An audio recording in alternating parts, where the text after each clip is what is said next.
कि आपके लिहाज से पावर सेक्टर, FBR पे तो मैं नहीं आ रहा, पावर सेक्टर जो आपका अहम मसला है, आपकी वजारत है, उसका असल मसला क्या है सर? क्या करप्शन है, इनकॉम्पिटेंसी है यानी नाअहलियत है, बिजली की चोरी है, IPPs है, या बैड गवर्नेंस का मामला है? आपके नज़र में क्या है सर?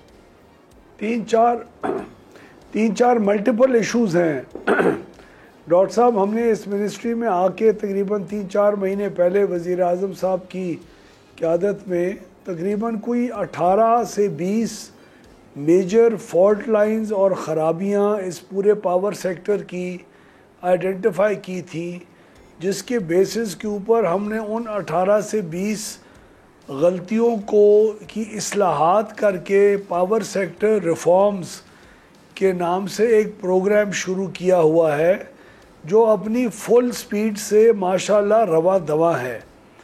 उस पावर सेक्टर रिफॉर्म्स, इन 18-20 गलतियों के एरियाज़ को आप 3 मेजर कैटेगरीज़ में डिवाइड कर सकते हैं। एक आपकी जनरेशन है, जिसके अंदर बिजली की पैदावार की कीमत जो सार्फिन को अदा करनी पड़ती है वो है।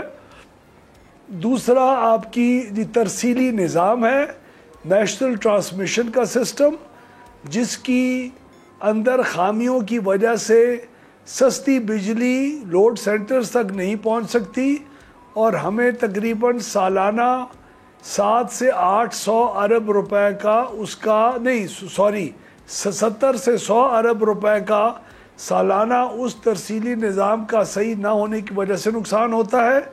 और तीसरी सबसे बड़ा एरिया जो खामी है वो हमारी डिस्ट्रीब्यूशन कंपनीज़ हैं, जो तमाम डिस्कोज हैं, जो कि सालाना तकरीबन 700 से ज़्यादा अरब रुपए का नुकसान पाकिस्तान को पहुंचा रही हैं। तो डिस्ट्रीब्यूशन कंपनीज़ का अलग हल है और उसका हल प्राइवेटाइजेशन है, जो उसका प्रोग्राम हमने फुल स्पीड पे लॉन्च कर लिया है और अगले 2 से 2.5 साल में पूरा कर लेंगे। तरसीली निज़ाम का हल 3 से 4 की कंस्ट्रेंट्स हैं, अगर वो बन गई तो आपका अगले 2 से 2.5 साल के अंदर तरसीली निज़ाम का 70 से 80 अरब रुपए सालाना को नुकसान बंद हो जाएगा।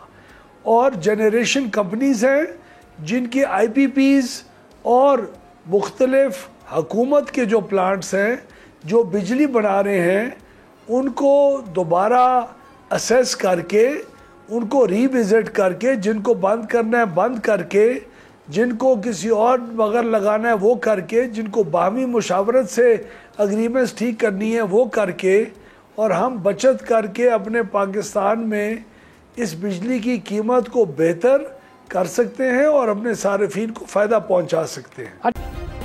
सब्सक्राइब करें और बेल दबाएं ताकि कोई खबर रह न जाए।